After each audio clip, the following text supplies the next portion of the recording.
All right, y'all. Thank you again for tuning in to another episode of Just Another Podcast Show. I'm late as hell, by the way, but it's all good. We're here today.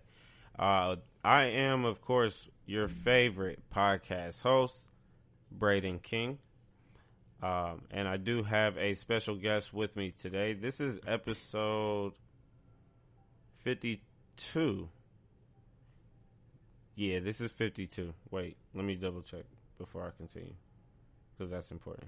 Yeah, this is 52. Life is good. And I do have special guests here today. You want to go ahead and introduce yourself to the people, please? Yeah, what up, everybody? My name is Tim Russell, but I go by GoodLife_Russ on all social media platforms. All right. And, of course, life is good with Good Life Podcast today. This episode, we're going to talk about a few things that's been going on. May touch up on a few of your favorite subjects. Might even talk about your granny. You never know. But we are here today. This is a podcast collaboration episode. I'm definitely glad for you to show up today, and I appreciate, for bringing me onto your platform. So, of course, I definitely wanted to bring you on to mine. The crazy thing about that is, like, when we had linked up, I literally thought, like, we was going to collab. Like, I thought I was going to be able to record with you, and then, you'll be able to record your show as well. Oh, okay. So that's why I had brought my stuff, and I was like, oh, okay, I got you. You know what? It's all good. It's all good. Okay, that makes sense. Yeah. I had no idea. Yeah, that's why I was like, you know what? It all works out, because then I can talk about what we got to share on my 50th episode, Loner, you feel me? Okay. And, which we had mentioned on your episode. So that was the reason for why I came up with the name of that. Oh, okay. But, yeah, I definitely got to speak about the experience of being on your show, and wanted to be able to bring you on mine. So we just going to run a few topics today, but before we get started, how you feeling, man? You want to go ahead and speak to the people real quick before we get started? I feel good. I feel really good. I got a lot of great things going on. Make sure y'all follow Trap East Delivery on Instagram. Oh, facts. Black-owned food delivery company. So definitely tap into that. And like you said, the podcast. So I've been doing food and talking a lot. So things are great, honestly. What's a few things that you like doing, if you want to share? So I'm more of relaxed, like personable. I like ambiance. So I love hookah, I love jazz, I like to read, I like to go for walks. I love to be in nature and outside. I think better. Me and my homies are getting together. We're going to go cycling, love bikes, love riding bikes. Okay. So we're getting active, okay. I guess. Getting active is definitely important nowadays and shit, you feel me? What's a book that you would recommend people to read, man? Oh, man. Because a lot of niggas don't like reading and shit. So we got to get back into it. Yeah, that's important. A huge thing we got to get back into. I would say Rich Dad, Poor Dad. That book changed my life. That's real. A good book. I read that. Yeah. That's a good book. That book changed my life. But a lot of books, too, I read, like the First Black Samurai, movies, like books like that. Like a lot of books I read are kind of like for my knowledge, for education, you know what I mean? But I would say there's a lot of good self-help, self-motivation books out there that people should tap into. But I do like book exchange stuff too, so we can even collab with that too, because I love getting people into reading. Yeah, facts, man. Like I'd probably say one book that helped change my life is The Four Agreements. And then once I got done reading The Four Agreements, I heard about the Fifth Agreement, and I thought, hey, I know that's important to read as well. So that book focuses more on gratitude and appreciating gratitude and whatnot, and being able to have gratitude with God as well. So that book was also important for me to read. But the Four Agreements, yeah, that book right there, like that just helped me realize, like, it's not me, it's other people. Like, I'm not the problem. It's everybody else, for real. Like, I get it now. Yeah. I get it. But sometimes that's the case. Yeah, that is the case. Sometimes that is the case. But I haven't read that. I'm going to have to tap into that. Oh, man. Yeah, you got to. Yeah. Matter of fact, I'm going to try to pull it up. So have you read 48 Laws of Power? I got started on that book. Is it similar? Or is it different? No, yeah, I would have to say it's different. The 48 Laws of Power, I got started on that book in 2013. I stopped at 13. Mm-hmm. And I never finished from there. Yeah, that book's intense. Yeah. You finished it? Yeah. Okay. Definitely a must read. At least through. It's intense. But see, the thing with people, a lot of people nowadays is, getting a hold of the 48 powers just to utilize against people rather than actually trying to help. Yeah. So it can be a dangerous field to play when people get a hold of that book. I agree, but that's kind of like anything, though. You know what I mean? It depends. There's going to be some good and bad. That's what makes things relative, creates perspective, because you can't know what good is without experiencing bad. Mm-hmm. So I feel like some people have to manipulate it. It's like you getting a bank and expecting it not to get robbed, but not realizing that they're helping your security get better to where now there's a Fort Knox. Facts. To where y'all have banks that are unrobbable. Mm-hmm. But niggas had to try to rob your bank first. You know what I'm saying? Like somebody had to try to rob your bank first. On some real shit. Yeah. So sometimes that adversity like provokes change. Okay. You know? So I like it. I like when people misuse stuff because it gives people opportunity to show people the correct way to use it. And it hits a little different. You appreciate it a little more when you know like what you're doing wrong versus then when you do it right. Right. But sometimes when you're doing something right, you don't know like the lesson behind it. It's hard for you to appreciate it, you know? Mm-hmm. You take it for granted, so. Okay. Real shit. So the 4 agreements are be impeccable with your word. Don't take anything personally. Mm-hmm. Don't make assumptions. And always do your best. And then, let me open up the 5th agreement real quick. Because I know they had... I agree with that. All of that. I think a lot of us say that just in different languages to ourselves. Mm-hmm. Yeah, the 5th agreement, I think, be skeptical, but learn to listen, I believe.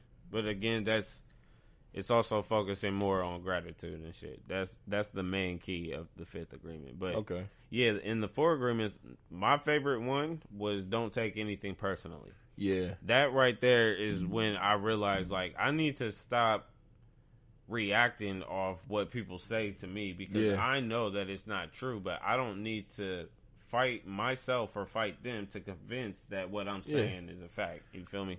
Yeah, because if something could move you, I mean, you just don't look grounded. You know what I mean? The wind can blow you down. You don't look grounded. It's not that the wind is so strong. It's you. It always starts with us. Facts. So I agree with that. Okay. But yeah, man, if you ever get the chance to get a hold of that book, I would definitely, check it out, man. It like I said, it definitely made me look at things a lot different ever since I got done reading that book. And I got done reading that book probably in I think it was 2014, 2015. Okay. So you've had some time to kind of think on it too. That's always good too, reflection. Mm-hmm. You know what I mean? I think sometimes we rush to be done with something, but we forget the reflecting period of like what we just did. Yeah, see, in my book, like I underline shit or I circle shit. I'll write little notes on the side of the book and whatnot. You feel me? So it's like anytime I come across this page and shit, and I come across this paragraph, it's like, all right, I gotta always remind myself, like, I put this here for a reason. Like, nigga, you better open your eyes, man. Pay attention to yourself. Yeah. So does that help you in your writing process? Have you ever seen a correlation between that, what you do in reading, and you actually writing for yourself? That's a good question. I haven't really picked up a pen and wrote probably, I think maybe like 2-3 years for real. Okay. But it's just like for me, it's like I'm more so worried about what will come out when I write. You feel me? So it's just like it's been so much that's been going on throughout the years of me even writing, like actually writing, because there was a time where I would just like set a day, set a time frame, lock in, no phone, just write until that time is up. You feel me? And then it's like I'm doing that every night or every other night and shit like that. But now it's just like, man, if I get the chance to go back to that, I'm really not too sure what's going to come out because I haven't been consistent like that in a minute. You feel me? So it's just like a lot of feelings, a lot of emotions, a lot of thoughts. I think that's a good thing. I think that is like the essence of what makes you a writer. Because if you like, I love writing. You know what I mean? So I always, in everything I do, I study the greats. So if you pay attention to like a lot of the great writers, they speak about writing like it's a relationship, like a love hate, like it's a person almost. You get what I mean? Like, and that's what it has to be. That's what it feels like. I've been writing since I was a kid, and that's on and off. I've taken years without writing anything personal, anything like poetic, anything like for commission. I ain't write nothing. My book, I ain't write nothing. Because I feel like we should take breaks away from everything. That keeps it consistent. Like when you can take a break from something during that reflection period, it lets you know if you really want to do this or not. If this is really you. Right. It creates that passion, that urgency. Right. You know what I mean? So yeah, breaks are good. Like, and sometimes you just ain't got nothing to say. You just thinking. Yeah. Yeah, that's pretty much it. For real. Like I'm usually just thinking, but you know, eventually, like I'm definitely going to be able to pick up that pen again. It's just. Man, I'm scared of what's really going to come out for the most part. I'm excited. That's the stuff I like seeing and reading. Could be good. I mean, because good and bad is perspective. You know what I mean? So we going to see about it either way. And I think that's what makes writing so unique. Everybody's story is different. Even if we all talking about the same experience, it's going to be different. It's going to read different. In a way, yeah. In a way, it's always going to be different. That's a fact. Like, you may be able to relate to the shit, you know, but you wasn't in the shoes, you wasn't walking the same path of what actually went down. You may relate to it, but you ain't seen what I seen. And I think about that, like, even in sporting, like, versus, like, if you go to a basketball game and you're sitting behind the backboard versus if you sitting on the side. Like, you watching the same game, but the fact you seeing it from different angles, you're experiencing this game differently, and you're going to describe it differently. And and you could just describe a game, be the same game, and people not know you talking about the same game. Like, literally, it's just perspective. You know what I mean? So now I try to understand people versus seeing the good or bad and stuff, or like seeing if something's negative or positive. Like, if I understand and I can understand why you did this, like, cool. Like, what's the issue here? Because people gonna do what they want to do anyway. So us worrying about what they doing is a waste of time. Facts. Comprehension is key, folks. It really is key. A lot of people will ignore the comprehension and just focus on the communication. It's like, nah, you need more than that. You need more. You need more. I agree. But one thing I wanted to discuss today, you know, with life being good, man, Drake and Future's Life is Good just went 9 times platinum. Really? So, is that streams? Yeah, I believe that's streams. So I definitely do want to go ahead and acknowledge that, man. I know we was talking about Drake in the car and whatnot, but I gotta say, this is my guy on the mic. Like, I just have to. Drake is really, he is a nerd. Like, that nigga do be doing some weird shit too, man. But that nigga is just talented when it comes to the music, and it's just I think all of the hate he gets kind of personifies how good and big he is as an artist. I can't even call him a rapper. He's an artist. Man, facts. Like, I've never called Drake a rapper. Never. Nah, like, I don't think he considers himself a rapper. Nah. He probably did in the beginning to get like that lane just to be like, oh, I can rap. You know what I mean? Because he can rap, but I never consider him a rapper. Yeah, nah. He makes good music. Is an artist. Yeah. Like a very good artist, all right, but with this that nigga Drake, shit, what was up with this? He had an album come out. Was that like a little EP? Yeah, a little Scary Hours. I liked too. It. And the crazy thing about Scary Hours too, this just topped 1, 2, 3 of Hot 100. So Drake is just doing his damn thing right now. Like, this nigga is really a true fucking GOAT. Like, I'm sorry to say it, but what can we say? Like, oh, that's what I was gonna say. I love when it comes to the niggas that will listen to Drake's music just to be like, oh, this shit's garbage. Yeah, just to talk shit. You already know they got something to say too. Yeah, man. Like, oh, y'all was quick to come out. Like, it could be 5 seconds within the song. Man, this shit's trash, bro. Mm-hmm. All right, like, right. A few snares, like, oh man, here go another whack one. Like, give it a chance. Yeah, man. That's mad crazy. And I think that's subjectivity. I think people be listening to music looking for a certain sound, like, yep. Which makes no sense whatsoever. Sense. That's why people make new music to create new sounds. Mm-hmm.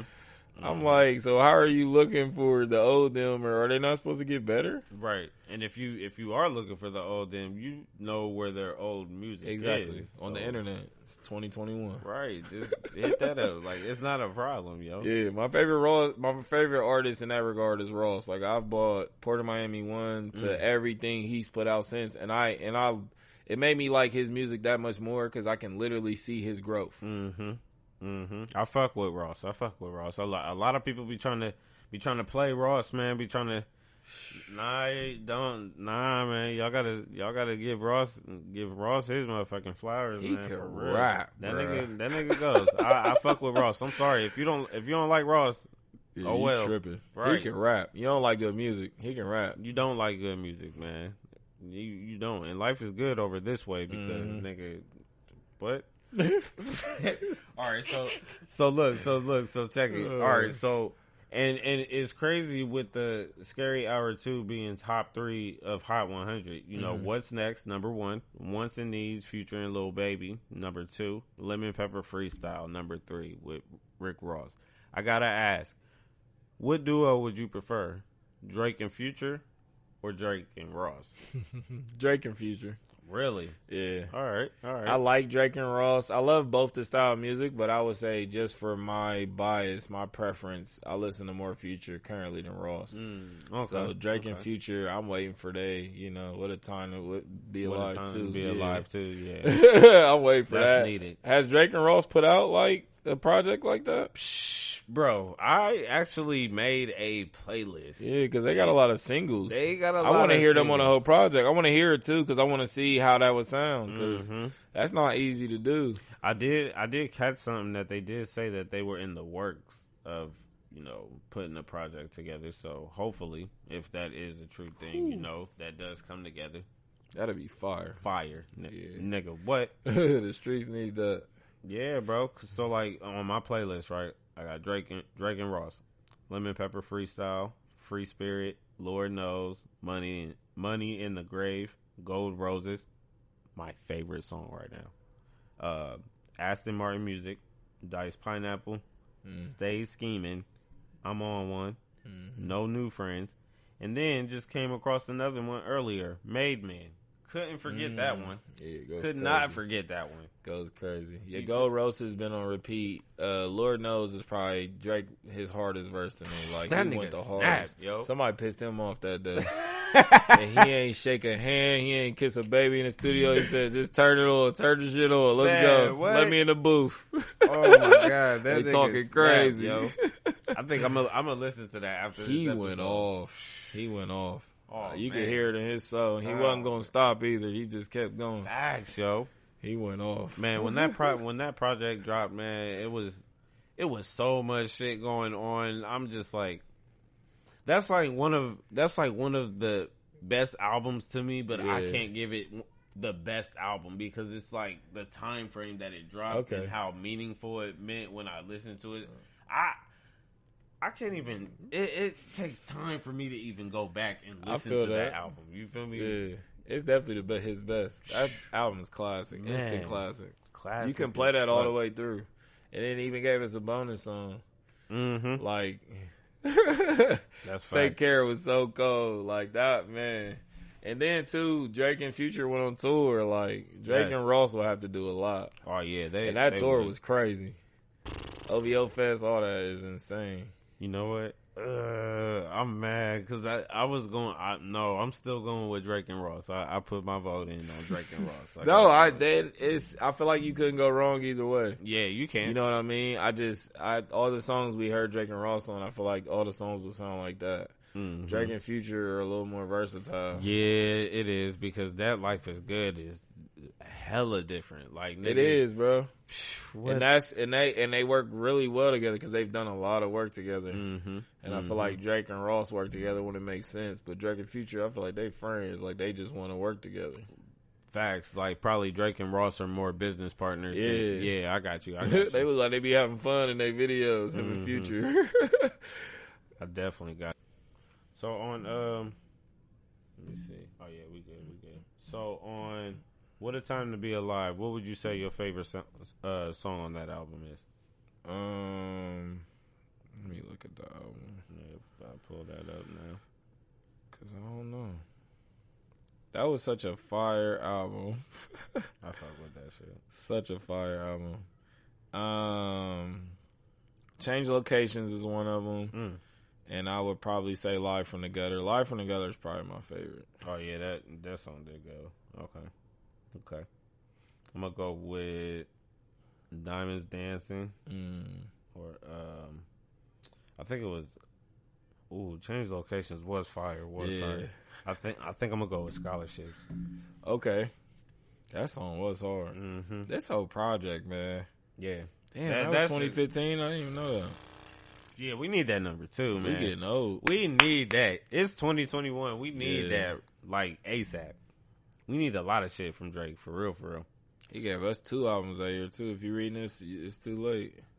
Yeah, Drake has given us a lot. Fire too. Drake has given us a lot. He really was, man. Another thing about Drake, man, he definitely showed love to Shad Moss. Bow Wow, he entered in his top hot 100 or 123 with Bow Wow and shit. Damn, I can't talk. I'm fried, bro. But nah, he definitely brought Bow Wow on IG Live or whatever it was that he was on and shit. Okay. But yeah, bro, he's definitely a good guy. Was fucking hilarious. He gave Bow Wow his flowers. Told him like off the rip, like if it wasn't for you, there wouldn't be no me. But in all reality, I don't know. I'm looking at it like Bow Wow back in the day, dude. I'm telling you, Bow Wow was a legend, man. Bow Wow has a catalog. People don't argue that. I think he's corny as a person. Yes, I say that shit all the time. And your off the court shit affects your performance. It goes into your legacy. I don't think people understand that. I don't know why they don't understand that. Look at how they've been doing Whitney Houston and them. Like they care when you out here living crazy. They not gonna even acknowledge what you do well. Mm-hmm. It's sad, but I get it too. Mm-hmm. Nah, I definitely understand that. I get it for sure. It's unfortunate, but nah, Bow Wow. I mean, the Scream tour, I remember Valleydale, like he used to have the city going crazy. He used to come to the Gus Smackers, you know what I mean? And that's when he was cool to sue. Like people was cool with him, but I don't know what went wrong. I think that fame went to Buddy Head. Yeah, the fame, the women, the money, clothes, cars. My funniest video of him is when he was around all those white people and he was like pretending like they didn't know who he was, like he was high. And we all in the comments like, bro, they really don't know who you are. Like, how did the joke get back on you? This is what we talk about, bro. Yeah, that shit. Mine was when that nigga acted like he was on a private jet. Oh, see what I'm saying? You got too many blooper stories. That hurts your legacy. You gotta stand strong, man. Come on. Yeah, that nigga Bow Wow, man. Him and Nick Cannon. Lil Romeo, I just don't even. We know him because Master P. Let's call it what it is. Yeah. Let's stop pretending we ever cared about Lil Romeo. Yeah, Lil Romeo wasn't. Nah, he wasn't never really that. We care more about Lil Saint than Lil Romeo. Facts. Like, bring it back for my nigga, man. You gotta do it one time for Lil Saint, bro. You ain't never heard a nigga say do it one time for Lil Romeo, bro. Ever. ICDC, I was done with him. I wrote him off completely. Once I seen them commercials, I was done with Buddy. Start questioning Master P a little bit. I felt bad. Yeah, like you let your You had this. How did you and Michael Jordan? How did y'all How's your son so less than you? Like, how the numbers ain't adding up? Is you not paying attention to little homie? What's going on? Nah, they let them just live their life, man. Just living this money here, son. Yeah. Take this black card. You gonna be like me. Like, you ain't never had that. You struggled to get here. Niggas didn't have no guidance. They was born into money. No guidance. I couldn't imagine. I love struggling. I mean, not all the Man, time. I be but in the hating beginning. that shit, I like that man. I did in the beginning. I be hating that shit, man. The struggle? Yeah. What do you hate about it? Like, I just feel like, you know, with the process of struggling, it's just like, it's always, man, damn, I want this shit to just be completely over with. Like, I want everything that I want right now. So you feel impatient? Me? Yeah, I'm impatient as hell, man. Like, bro, I'm the worst enemy when it comes. I'm my worst enemy when it comes to that shit. Because me and patience are just, we're not friends. Like, ever. We've never been friends. Won't never be friends. Like, I can't stand patience, man. It's just, Y'all gonna get along one day. I don't know when. It might take me until like 60 more years of living life or something, because I'm telling you, it's just, I don't know. I just hate waiting. Like, for everything. Like, I could be, you feel me? Like, if I'm hungry and I want to grab, I just want to grab some Wendy's or some shit. Long ass lineup. Man, come on, man. I don't got time for this, man. Now I got to go find somewhere else. You feel me? Because I'm not waiting. Yeah. I want my food right now. Yeah, man. Ain't nothing wrong with being like that, but there's things that you're going to be forced to wait on. You know what I mean? Especially even as just being a parent and like with business and stuff. That's something I'm learning too. Like, that's my biggest journey right now is patience for sure, especially when you get in a momentum of just consistently doing stuff for yourself and not having to wait. So then you like, what? I get somebody telling me I gotta wait. You know what I mean? But honestly, those are starting to become your test. That's your test, your discipline. You know what I mean? If you can just wait and be patient, like being still is hard. You know what I mean? Sitting in a room of just silence is hard for people. Like, I never knew that. Yeah, I never knew that. I do that a lot because I don't really track time. I be just, you know, on my own time. I be in the universe with it. So I just think. And see, with me, like, I think that's what it is. Like, I focus too much on time because there's never enough time to, like, do shit that needs to be done. So it's just like, And then with me, like, with the whole thinking shit, like, I feel like me just thinking about shit, it just takes away time, you know? Like, it kills more time than me actually just doing something. You feel me? So I get why you would say that, but thinking is essentially is like when you trying to build a building, like, thinking is the blueprint. It's you going through the steps that'll be most conducive to do what you're trying to do. Not to say that this is going to be the last process. That's why even when I tell people with my writing, the biggest part of my writing is editing and reflecting. Like, it's not actually writing all this stuff out. It's the editing process. Okay. Because just because you put something down on paper doesn't mean this is law. You put this down just to get it out your head. So now that you're starting to put more stuff down too, you're getting more stuff out your head. It's give and take. You know what I mean? And a lot of this is just how we look at it. Like, we looking at it from, like we were saying earlier, from a crazy angle. and there's real no good way to look at it, things from this angle. So we stay in that angle. You know what I mean? It's familiar. It's safe. But when you start moving in different angles around stuff, it's uncomfortable because you're nervous. You never stepped in these places before, but you start to see new stuff too. You know what I mean? So two things is happening. Like, you're being tested. You're being tested on changing and tested whether you want to stay the same. Right. And to me, when you stay the same, that was greater that time. But when you want to change, like, your energy, your urgency to change is greater. You know, and a lot of times that's just what we got to put ourselves into. So if you know you can't sit in a quiet room, try it.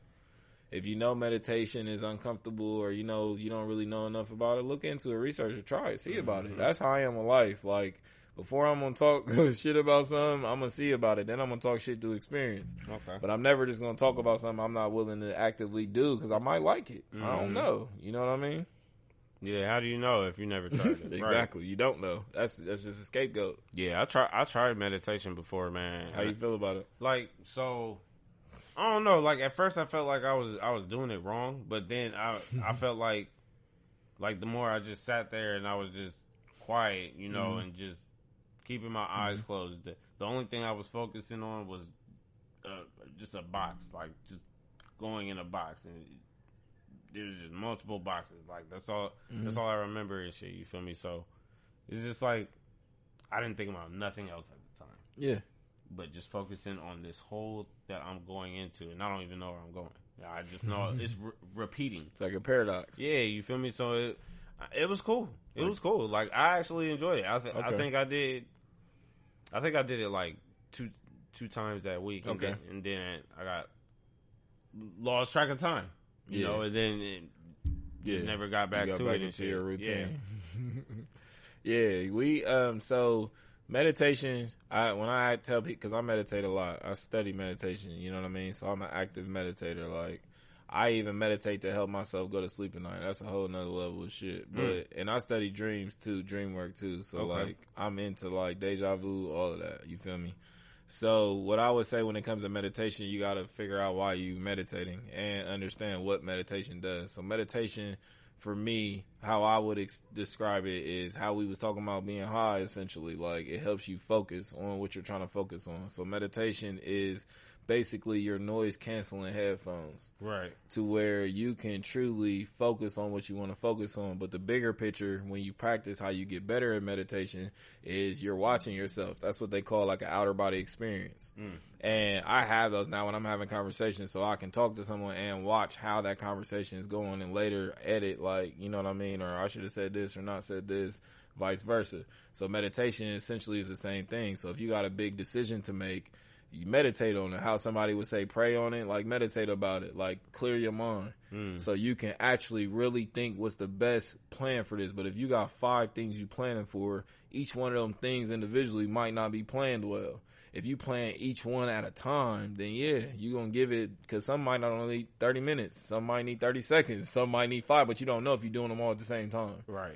So meditation is to clear your mind free of what is not priority right now. It is to put priority in the front of your mind, and that's it. And when you focus on that, you come out of it. But there's a bunch of different types of meditation too. So that's kind of is one of the stigmas in our community, doing new things like meditation, like therapy. Like people don't realize there's so many different types of this. So one way might work for you, might not. You know what I mean? There's a lot of different types of way of meditation, and there's no one to say they don't work or they do work. Some work for some people, some work for others, just like anything else, you know. So that's why I say just experience it. You never know. Okay. No, I think I am going, because I'm already trying to, you know, get into new things right now, you know. Been doing some home workout process and shit. That's new for me. You feel me? Nice.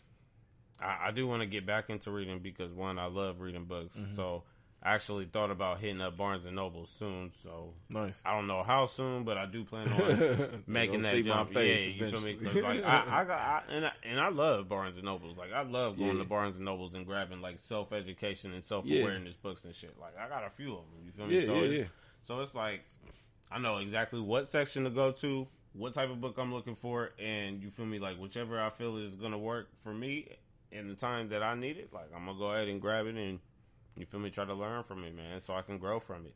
Like that's what I love about reading books. Like I just love learning new things about myself. You feel me? And then just being able to grow from that information. And then especially when I can feel the growth, like that matters too. So I gotta get back into that.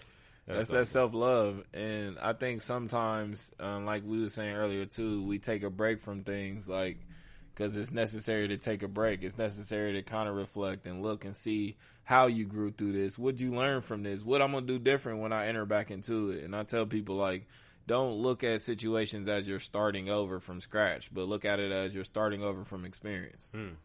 So, yeah, you're starting over from the beginning of this process, but now you're a veteran doing it. So imagine how different that experience is going to be. But if you come back into it like, oh, I'm coming into it as a failure, imagine how that experience is going to be.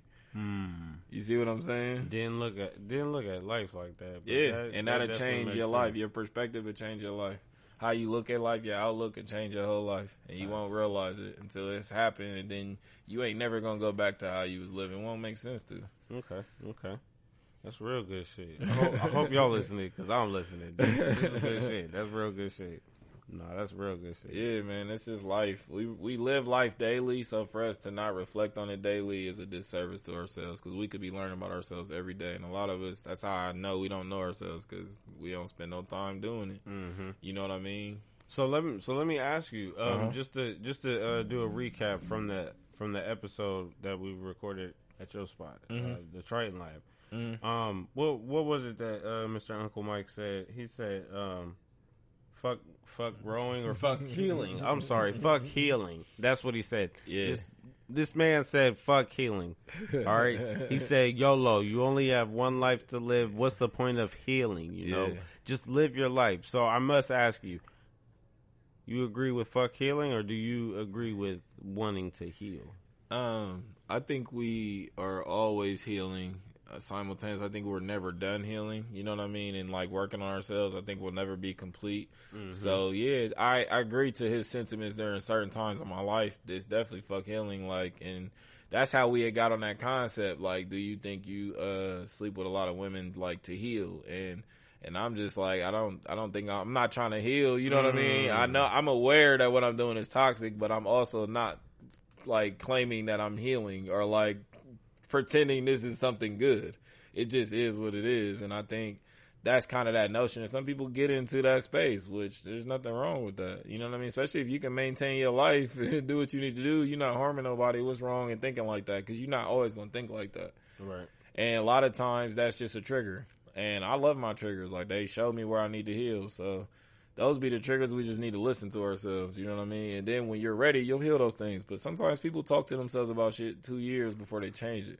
Yeah. And that's another thing people got to get out of, wanting people to change when they're ready to change. Like, you know what I mean? I partake in that too. I'm getting out of that and just accepting people ain't ready to change right now. So I'm going to step back. You know what I mean? I'm pushing too hard for you to want to change now that it's upsetting me. Yeah. And you're showing me physically you don't want to change. So I have to believe you. You're not wrong. You ain't the problem. It's me. I don't believe you and I don't want to because it doesn't serve what I want. Wow. You get what I'm saying? That's facts. No, that's true. No, I definitely understand that. And you know, it is hard, man. It is hard wanting to see somebody change.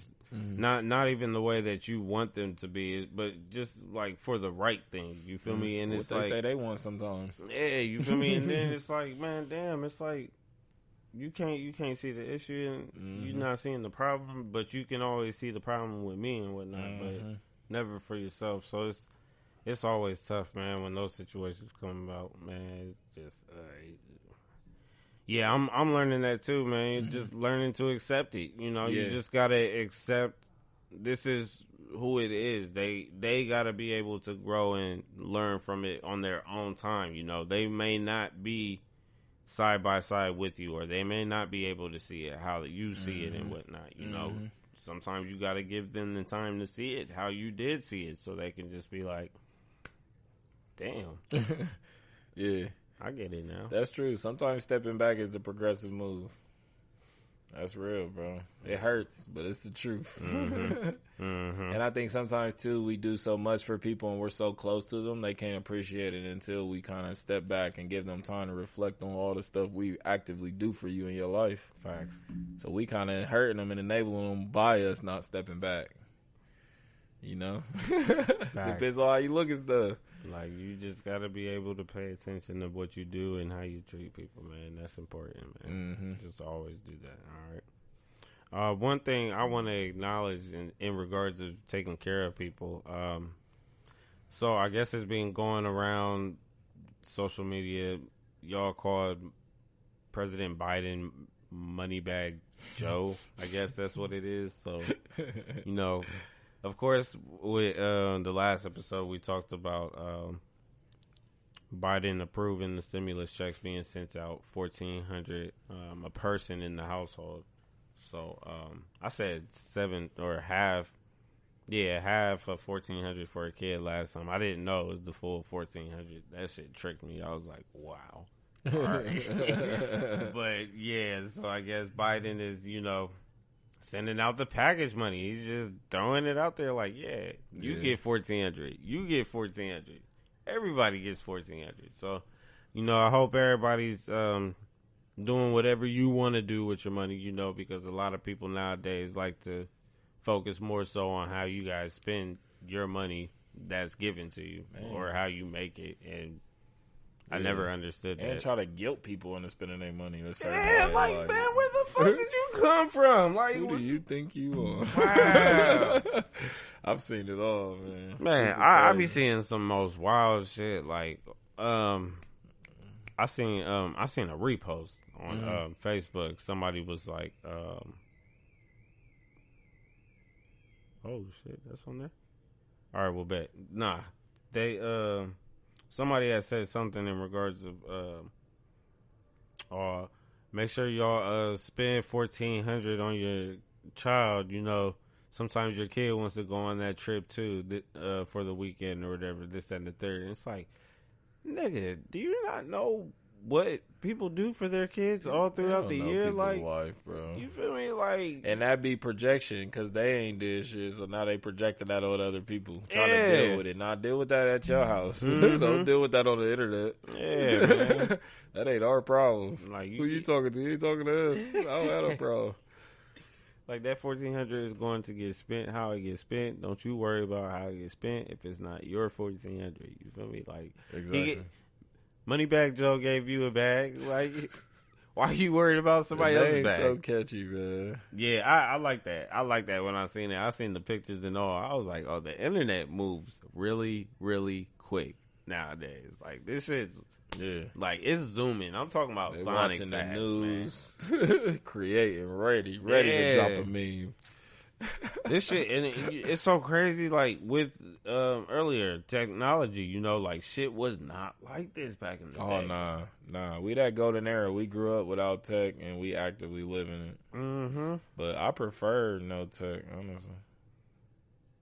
Like, I don't know. I can't say I prefer. I have times where I enjoy it, and it serves me, and I have times where I love nature. I would love nature more, I'll say, but there's a need for technology. I do see the need. You know what I mean? Yeah, nature is important, man. That's one thing I can't wait about summer. It's like, oh yeah, the walks. Oh my god, that was my favorite part of Corona last year when everything shut down because everything was so green and beautiful, flowers, because it wasn't no people outside. It wasn't no pollution and litter and cars wasn't going, and the earth was getting back. Mm-hmm. So like, we know what's going on. It's too much pollution. It's too much it's nonsense going on. Like, you know what I mean? So once all that gets back, we can have nature how it was intended, and that's I'm gonna love it. I'm gonna go to Africa too. I want all the nature. Oh, that'll be nice. That'll be real fucking nice. I can just picture that shit.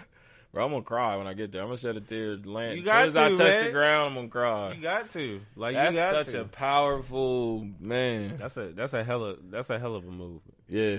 You got to drop that tear one good time. Yeah, like, for sure. My motherland. You got to hug the ground. Mm-hmm. For Wakanda. Yeah. Shit. For Chadwick Boseman. You got to. Oh, man. It's always rest in peace to him, man. Man, stuff like that is. I get it though, because martyrs wouldn't be a thing without stuff like that. But still, it sucks when it's the good ones. And Bud was so good, and he got so many great movies. Mm-hmm. So many great movies, bruh. So yeah, we missing a good one. How do you think they should keep doing Black Panther, or what direction you think it should go in? I feel like with Black Panther, they should continue it, but like they just gotta start it off like they gotta start it off as a funeral type thing. You feel me? Like, of course, we're not gonna see nobody, so they might as well make a fake one or something. Heavy Angela Bassett, or just have him with the mask on. Yeah, something. But they already said they wasn't going to have. They already said they wasn't going to have like somebody else playing or dubbing or whatever. That's what we don't need. Yeah, we don't do that. Yeah, we don't need anybody playing Black Panther. Like, we just don't. And it better not be Michael B. George. And that's the thing with that. That's what the thing with that. I feel like he's gonna come back. You feel me? But he's gonna come back as, I don't know. Like, he'll probably start off evil, but then end up turning good. And then he'll probably be King of Wakanda or whatever the case is. And him and Shuri will talk and all this other stuff. And Auntie. All that good stuff, man. But I don't know, bro. It's just they going to have Angela Bassett ass up in there. Yeah, it's just a little different now, man, without him. So it's like, I can't even really call it. And I know I love Marvel. I know they're a good company, and I know, you know what I mean, they're missing him, but I know they were pissed too, like with their story arc, because I mean, you're gonna have to completely change a lot of shit now. Facts. Cause they had just signed him to a little extension. Mm-hmm. I think it was like 5 or 6 movies. Mm-hmm. So they had plans for Buddy. You know what I mean? I think that's why they came out early. Like, we won't have nobody playing him. Like, yeah, that contract will probably just be null and void at this point. You know what I mean? So, and Marvel don't miss. They know what they doing. Right. Yeah. No, I feel like they do need to go ahead and continue whatever contract they got signed him on as well. Like, I feel like they need to go ahead and continue those movies that he was gonna be on, and you feel me? Like, still pay his family for it. Yeah. You feel me? Like, that's, what else you gonna do with it? You feel me? Like, you didn't already sign the man to the contract. Granted, he may not be here. You feel me? But we all know his value. Mm-hmm. You feel me? So, yeah, definitely continue. We do. And I feel like you built up enough characters in Black Panther and Avengers movies and Wakanda that you could do something. Definitely with Zuri. I know, I remember they were talking about a show or something, which I could see more just them take the direction of make it a show. And then we get to really see the day-to-day of Wakanda, like they jobs and they life, because we only really know the top. But you don't know everybody else, so I think that'd be dope. I feel like that, yeah. Oh, yeah. You know what I mean? Yeah. Because we get in Winter Soldier, so we get in that show, Winter Soldier and the Falcon, so I feel like it's going to tie into Wakanda. He was, I mean, they was taking care of him this whole time. They gonna pay homage to Wakanda. They have to. So it's interesting to see how that go. Yeah, I can't wait for that Winter Soldier Falcon. Fire. WandaVision was so fire. Oh my god, that shit was gold, man. So fire, bro. That shit had me on my toes on the last episode. I had to watch that shit again. I had to, because I was like, this shit is crazy. They're diabolical, bro. They had us arguing with each other, making up, writing whole new endings and storylines and alternative. That's how good the writing is on the show. I done wrote on 4 people like, oh, I can see, oh man, was that Mr. Fantastic that was in the office with Vision? I'm like, oh, bruh. Because when we got Agatha, I'm like, they about to bring some Fantastic Four people on here. Because Marvel already got all that cleared. So now they about to be swapping them characters. I'm excited, bro. I'm waiting for that. And did they got X-Men? They got X-Men too. Yep, I thought X-Men was going to be in here too. They could have tied in a couple X-Men characters too. I want Silver Surfer movie. Oh, I'm on everything. Y'all better spoil us, Marvel. Man, who you think the Phase 4 boss is going to be? I don't know. I was thinking, I don't know, bro. I don't know, because it's a lot of different ways they can take this. You know what I mean? I'm hoping it's Galactus. I think it will be, and I'll get Silver Surfer, so I'll be happy, and it'll make sense to me because like, we're about to definitely go into like Nova and all them. So we're going to get Super Skrull. We're going to get a lot of people who tie Avengers and Fantastic Four together. You get what I'm saying? So, man, ain't no telling, bro. I'm excited. Man, listen. I'm ready for Doctor Strange too. He in my top 3. I'm ready to see that also. I want to see him beat Wanda up. So, all right. So what you think is going? Like, is she gonna be like the main? All right, so Buddy, who don't nobody know his name, but he in every movie. Remember the ending of the first Doctor Strange movie? See, I knew I gotta watch this movie again. Watch the movie, the ending, the very ending where he stole the wizard's power. He was like, he's like, all of y'all shouldn't have magic. We shouldn't just be teaching magic, and he stole like his power at the end. That was like the very end after the credits. The dude, why can't I never think of his man? I don't know his name. Let me pull him up. I'm gonna show you. Okay, so I think, and usually how these movies go, because in WandaVision they kind of set it up too. Like they said, like the Scarlet Witch is stronger than the Sorcerer Supreme. So what I think is they gonna have Doctor Strange, my Chinese dude Wong or Chong, whatever his name, chubby dude that be running around with him. Oh, okay. And then the antagonist in the first movie, the dude who ended up turning into the villain in the credits. I think Doctor Strange fights him at the beginning, and then they all team up to beat up Wanda at the end. Because she even said, like, you don't know what you did, because now people can sense her power, and they know that she's here, and people know the Scarlet Witch, especially him. Like, he's the Sorcerer Supreme. And they put an emphasis on that. They was like, yeah, you're stronger than him. I was like, oh, yeah, they about to fight it. They about to duke it out on Doctor Strange, too. Oh, yeah. Shit. Oh shit. Yeah, bro. I be into these shows. So what you think's gonna happen with Vision though? I think White Vision is going to become Vision because Vision comes back to life and goes back to the Avengers and helps them train like the new Avengers, the kids. Mm-hmm. So I think he's just going to become the Vision, White Vision, which I feel like they set that up kind of during the show too. You know what I mean? Yeah. Because how he was talking about he still is a part of him through the Soul Stone, the Mind Stone, excuse me. But dude, remember he become the villain at the end because he was working with Bald Girl and Doctor Strange. He was her apprentice. And then when everything went south, like when everything went left, he kind of went and did his own thing. I think I'm gonna gonna watch it again, yeah, bro. And at the end, you're gonna see he pulls up on one of the dudes who's same thing as Doctor Strange. He learned the magic because he had like health issues, so he pulls up on him and takes his magic. And I think he was using it to stand up, and dude falls down. And he was like, the problem isn't that there's wizards. He's like, the problem is that there's too many wizards or something like that. So they already lead him up, probably them come in, you know, in the beginning, just socking each other. And then he realizes Doctor Strange way in the way, and then Wanda. That's definitely the big play. Because Marvel can't go back to simplified movies because of Avengers and stuff. So now when they give us solo movies, y'all going to have to fight like 2-3 people. Because y'all fighting one person for 2-3 hours, we ain't going to feel that. Right. You know what I mean? So now we need Sony, Tobey Maguire, Spider-Man 3. I can't wait for that. Spider-Man 3 where he fought 3-4 villains. He fought everybody in Spider-Man 3. Bro, them niggas was going and teamed up with James Franco. That movie was fire. Man, listen. The CGI and that was impressive for that time, for that age, for that era. I can't wait for that and that Venom too. Cause I'm ready. They need to give us more on Carnage. They got to give us more of the backstory too. They made it too modern.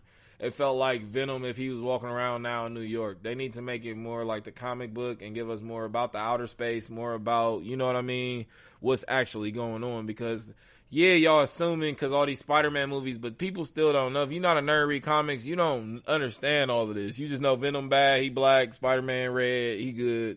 There's a black Spider-Man out there somewhere running around. They don't really know what's happening. So now you about to just drop Carnage in. And it's like, come on, explain to them the whole symbiote thing and then build on that, because which Marvel is going to do.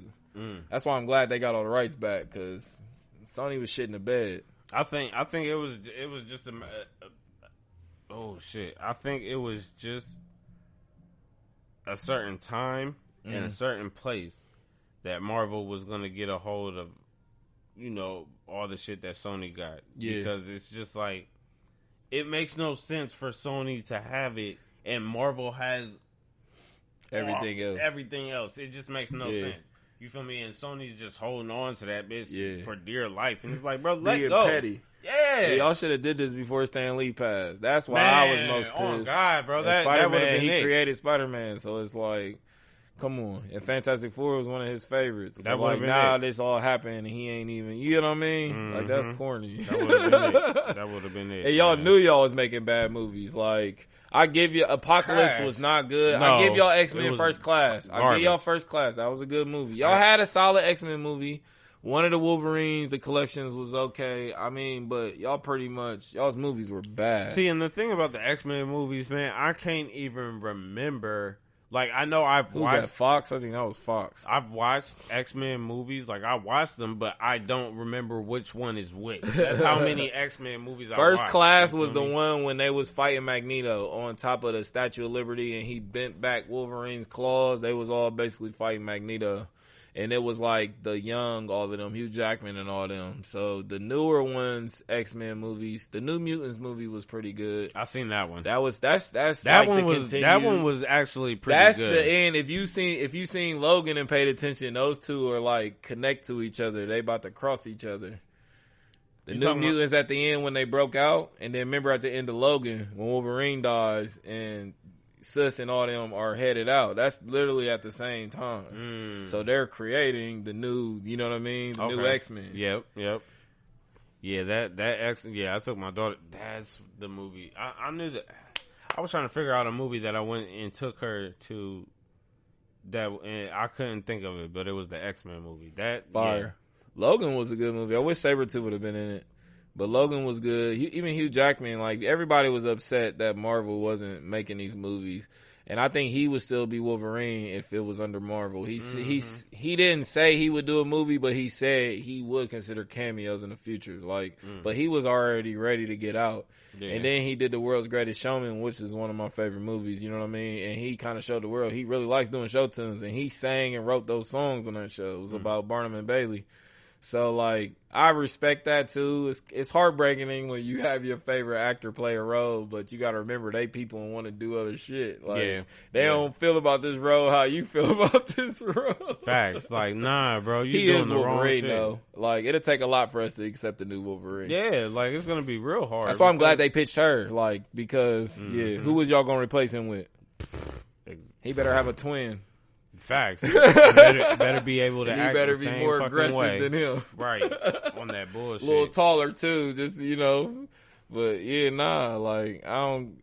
But I'm excited for what's next in movies. I love cinema. I love film. I like all that, so I'm excited. You think a Wolverine will pop up in the next Deadpool movie?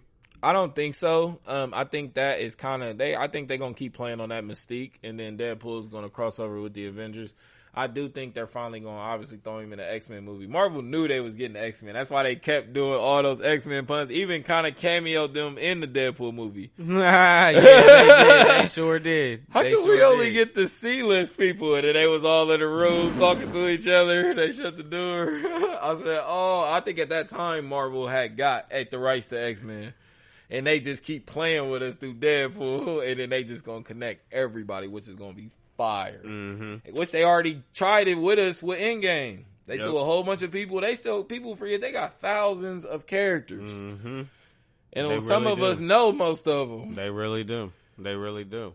And then also as well with what is it? I think Deadpool.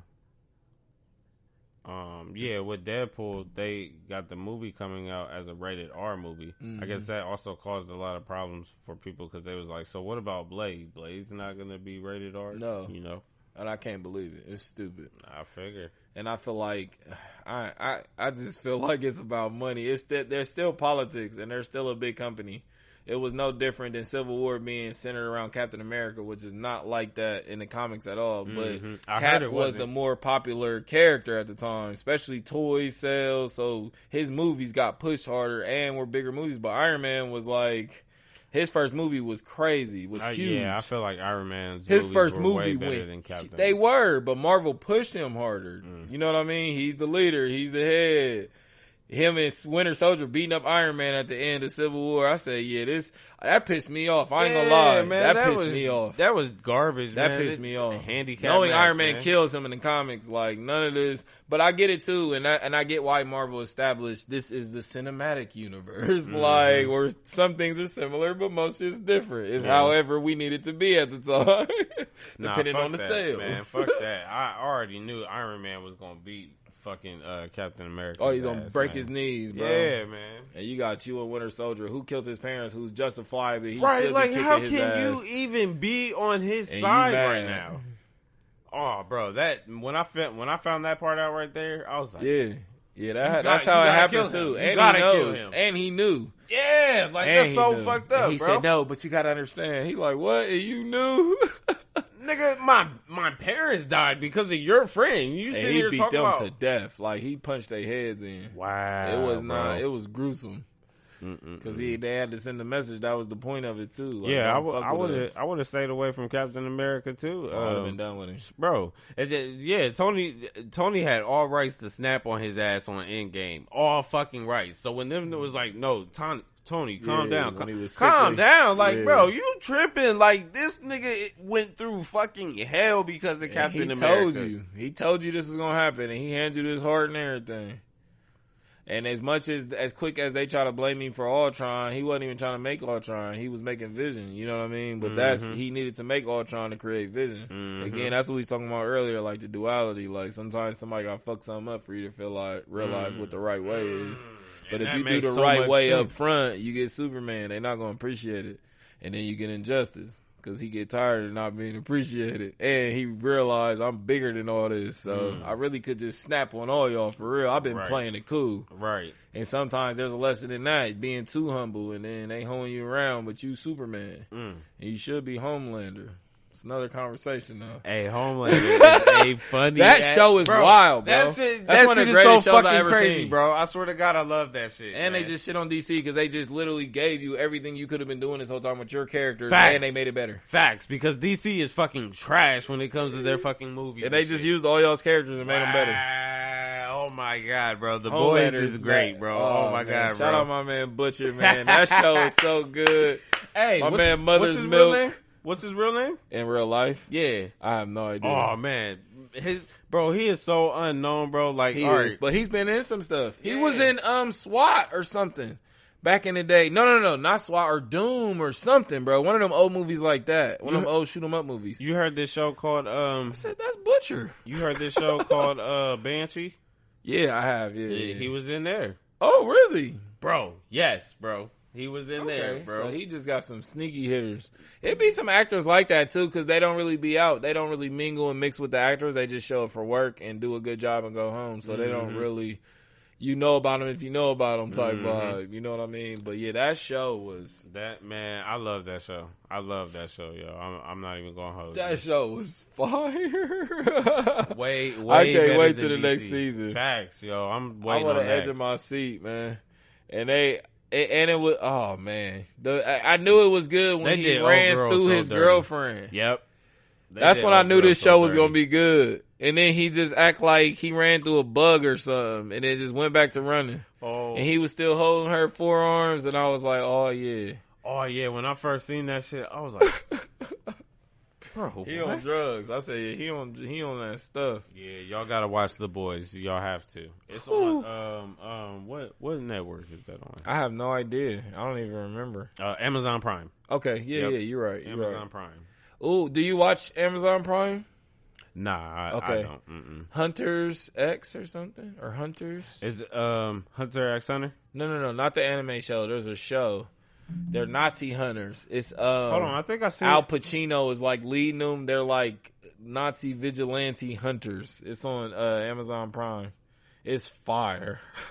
I think I just seen that on Hulu. I think it's just called Hunters. Yeah, it's Amazon Prime. It's some Inglourious Bastards type. So it's like modern time, and they find out there's still Nazis in hiding that's still like, causing plans and doing shit. So they hunt them down and torture them, figure out their plans, their bases, and kill them type stuff.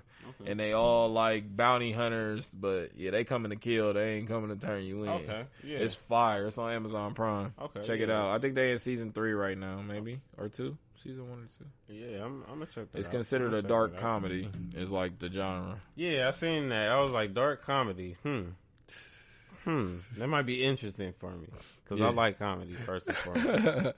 I like comedy. I like tragedies. I'm learning like how they're similar, how they're different. I like psychological thrillers. You know what I mean? I'm into more dialogue. I prefer like a black and white. I used to watch movies. I just read the subtitles.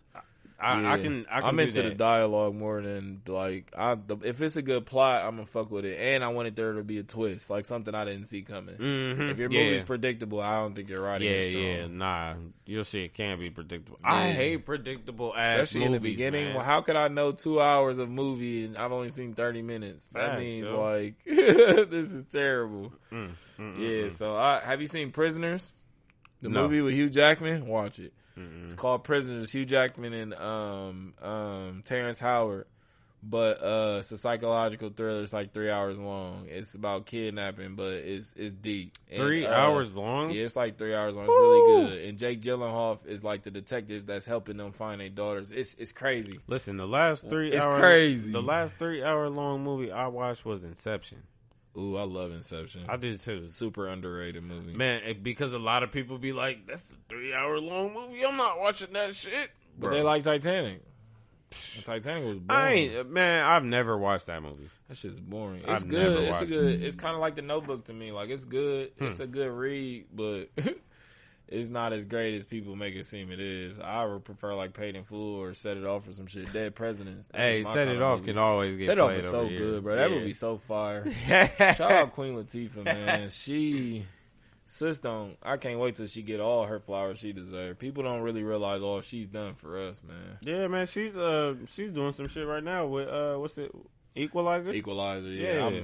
I'm gonna see it for the cause, but I gotta see how that. I don't know. I don't think I'm gonna like it. What's that on? I don't even know, bro. Right. I can't even. I think some stuff we should leave alone. Some of it, just a little bit. You feel me? I get you. We try to remix too much. Yeah, a lot of rebooting, and some of the reboots just be the wrong reboots. Like prime example, you know, I'm gonna just go back. Power Ranger, the little Power Ranger movie that came out not too long ago. Mm-hmm. I think it came out trash. Yeah, 2019, 2018. Trash. That movie was garbage. You feel me? Yeah. Like, I went to go see that movie. I was in Dayton at the time because that's where my mom was living and shit. But I went to the movies, went to go see it, fell asleep. But I was salty that I fell asleep because I was like, wait a minute, I feel like it was starting to get good. So then I ended up watching the movie at the house. I'm like, shit was weak. Like, yeah. I'm glad I fell asleep on this shit. Like, what the fuck, man? Like, there was no reason to reboot it if it was just gonna be this fucking shitty. Like, yeah, it was trash. It made no sense. Nobody that used to watch it liked it. It made no sense. Mm-mm.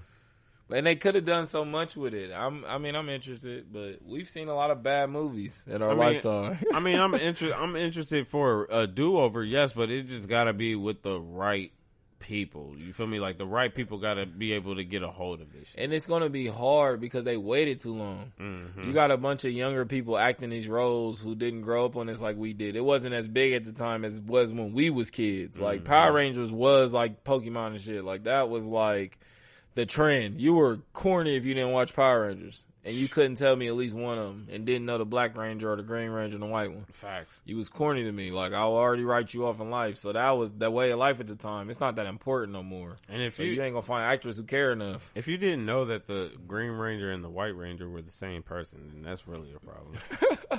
This is all the trick questions, bro. You get, but listen, these used to piss me off. I used to hate that at school and elementary, and everybody was just talking about all this stuff. I'm like, bro, now I know you lying because I do this, but I especially at that time, like, I was not an infiltrator. You feel me? I was not about to pull cards. I'm just kind of watching in my head, like, this motherfucker lying, y'all. He lying. Mm-hmm.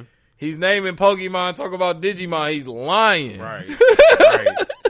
Hey, Digimon used to go too, man. I fucked with Digimon. Digimon was fire. Shout out to Toonami, bro. Saturday mornings was lit. Yeah, Toonami was. Toonami is legendary. Toonami and Adult Swim. Yes, legendary, golden. Bro.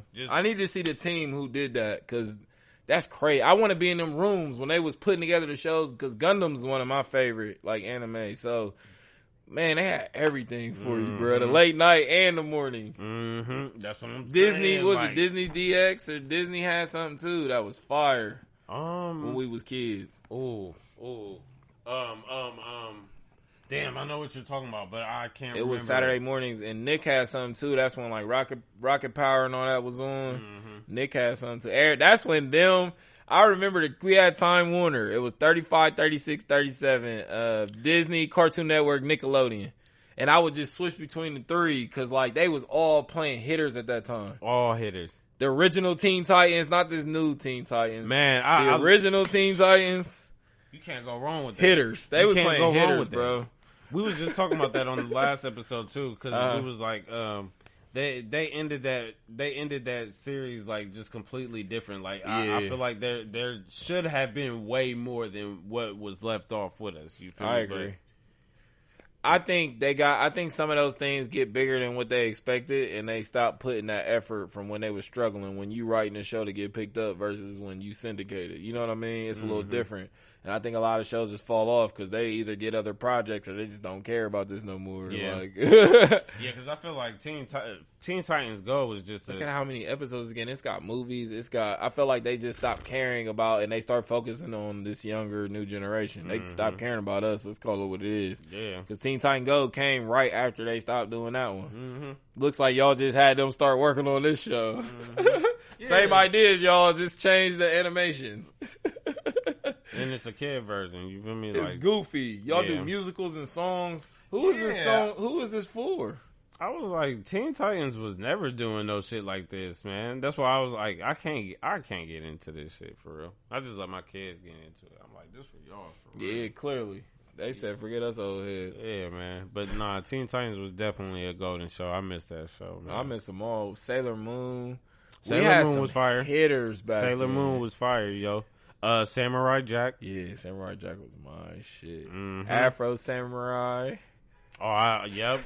Afro Samurai. That shit was beautifully ghetto, bro. I love it. I love every second of that shit, bro. I was so happy when they made that Boondocks. I was just like, yeah, this for the culture. But yeah, Samurai Jack is underrated as hell. I seen they was rebooting that. Did they do that or go through with that? I hope they don't. It looked like they already had it finished. I'm not too sure about that, but I did see something about that as well. I seen that they did a little video game to that shit, and I was like, yeah, nah. Y'all gotta reboot the stuff that I feel like would go right now, like Codename Kid Next Door. That would go. I seen they did the Powerpuff Girls reboot. That made sense. That like stuff like that makes sense, but those older shows that, you know what I mean, they don't really make sense for this new to kiddify it. Like it wasn't that kind of show. It was a gritty kind of show for real. They were slapping each other around. It's Tom and Jerry type business for real. Real shit. Who you going with? Cartoon Network or Nickelodeon? Ooh, Cartoon Network. Ooh, good choice, man. I think Cartoon Network got the best out of all three. Facts, yo. Cartoon Network. They ain't never did us wrong. Nobody can tell me what they've ever did wrong for real. It was like they gave a mixture. Yeah, like even Chowder and all that. I rock with those shows. Like I like the new age Cartoon Network too, and I can appreciate our age of Cartoon Network. That's why I like them. They've been consistent for real to me. Gumball, all that stuff. Adventure Time, that's my shit. The regular show. Like all those shows are hitters. Those are new age Cartoon Network. They fire. Ed, Ed and Eddie will forever be a top tier, yo. Just Ed, Ed and Eddie was classic. You can't. It's gonna be a hard cartoon show to go up against Ed, Ed and Eddie. You got to understand the struggle and the hustle that them niggas was putting in on each episode every day. Yeah, just for a jawbreaker. Yeah. Ain't that beautiful, bro? A fucking jawbreaker. It was the next. I feel like it was the next age up from Rugrats. Like how their adventures is just like an average day. Like, oh, it's 3 o'clock, come in, but it looked like this was like a movie. It's like some Project X shit. Like, wait, what happened? Nah, that's real. This was over some candy. Over some damn candy, dog. And it was only 25 cents. Conning niggas getting $500. Like, all right, not just buying the jawbreaker, but like we about to scheme just to get a jawbreaker. And then, bro, oh my god, bro, yeah. That was my shit. Oh, that was classic. They gave us Cartoon Network made Cow and Chicken jump. That's how I knew they was so legendary because that show was just completely inappropriate. They was eating ass on a plate. On so many levels. Yeah. On a plate. And it was the shape and everything. Everything. That was Family Guy before Family Guy. Like, they didn't care. Those show was outrageous. And we loved it. If you think about it, that is... Ren and Stimpy's, like, we loved it. Ren and Stimpy was golden. We had Doug. We had, man, we had so much. Rocko's Modern Life. Fire. Yep. Earthworm Jim. We had... Oh, shit, I forgot about him. Oh, bro, we had hitters. I was an old soul kid, too, so I was, like, watching Space Ghost at night. What's his name? He was blue, black hair, white Z. His name started with Z. Danny Phantom? No, not him. Okay, not Danny Phantom. What network was he on? Fuck. I think originally WB. Okay. So he was all blue. He was like a superhero. He was all blue. I think I know who you talking about. I just can't. Is this back when like Animaniacs was on WB? Yeah, so that time, yeah. I think I know who you talking about. That show was fire too. Shout out Animaniacs. I grew up on that. Animaniacs. Yeah, that Looney Tunes. Yeah, them was the classic. Scooby-Doo, the original Scooby-Doo, when it really gave you nightmares. That original Scooby-Doo, we was terrified. They was in haunted houses. I thought somebody was going to stab them up. All the time. Like, you always think somebody was really going to die. It felt like some Dateline shit was going, some Law and Order shit was going on. I missed a good time. But yeah, I used to watch Space Ghost. That was my show, especially on the late night. Space Ghost. Oh, that was my shit. Hold on. Hold on. Space Ghost Coast to Coast. Okay, I remember. Yeah, it was a talk show. It was a podcast before podcasting, bro. Hold on. People ain't hit. That shit was a podcast. Hold on. I remember. They geared it like a late night talk show, but they was really talking about like real life shit too. Yes. They was talking about mayors and governors and like real life shit. Hey, something was wrong with these niggas. No, him? Borak or yes. Something was wrong with these niggas, man. Praying Mantis. Bro. That's where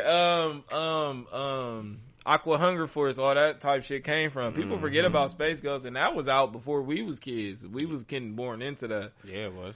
That was fire, bro. I used to watch all that. I'd run down some cartoons, and that was my life. Cause especially the good ones. You know what I mean? Like, I think about Lion-O and them. Like, when you really get back in original G.I. Joes, Thundercats, you know what I mean? Fire too. Oh, man. You go Darkwing Duck.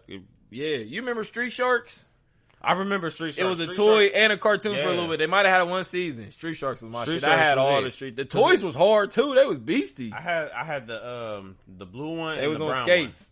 Yep. I remember them, bro. Hey. Bro. I definitely remember them. Niggas. Hey, them was hard. I remember. Yeah, our childhood was lit. We had Goosebumps books. That's when that was heavy. The book fairs. That book fair used to be lit. Jurassic Park was fire back in the day too during them times, man. Because I know a nigga like me was always trying to see Jurassic Park. I had to rub my eyes going because I loved going back to watch all those old movies, but I'm like, it looked so bad. I'm like, our eyesight was so bad. Yeah, now playing it to the 64, I be rubbing them. I'm like, we thought this was lit too at the time.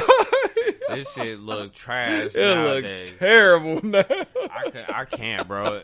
Cause I be seeing a few movies. The only movie that I did watch recently that was actually a good movie from back then and still a good movie now, Rugrats' first movie. Ooh, all of them for me, but the first one, yeah, you orange VHS. Yeah, the Reptar wagon. Yeah, I just watched that probably within 2-3 weeks. I watched that with my kids. That one in Paris. Yeah, bro. That one was sad, man. I need with to watch Chucky, that one was sad, bro. I was holding it back. They watching it, laughing. I'm like, this ain't funny, kids. This is fucked up. My heart broke. My heart broke on that movie, man. When he said that, and when he said, "I don't want to be big people's no more" in the show, those was like the two most iconic moments for Chucky. Like, I felt him, so I related to him in both them moments. Like, damn. Buddy be fed up for he go through a lot, man. And he had no idea what was in tune for him. We had Slick that area too. Like we saying, we had Rocket Power. We had Wild Thornberries in that era. We had what was some other shows that was popping around that time? Oh, that show was underrated. That show's fire. Beavis and Butthead. Oh, that was an underrated show too. The Angry Beavers was just the animal version of Beavis and Butthead. Yeah. Yes, exactly. I loved the Angry Beavers too. That gotta be why. Niggas was always going. How'd you feel about Cat Dog?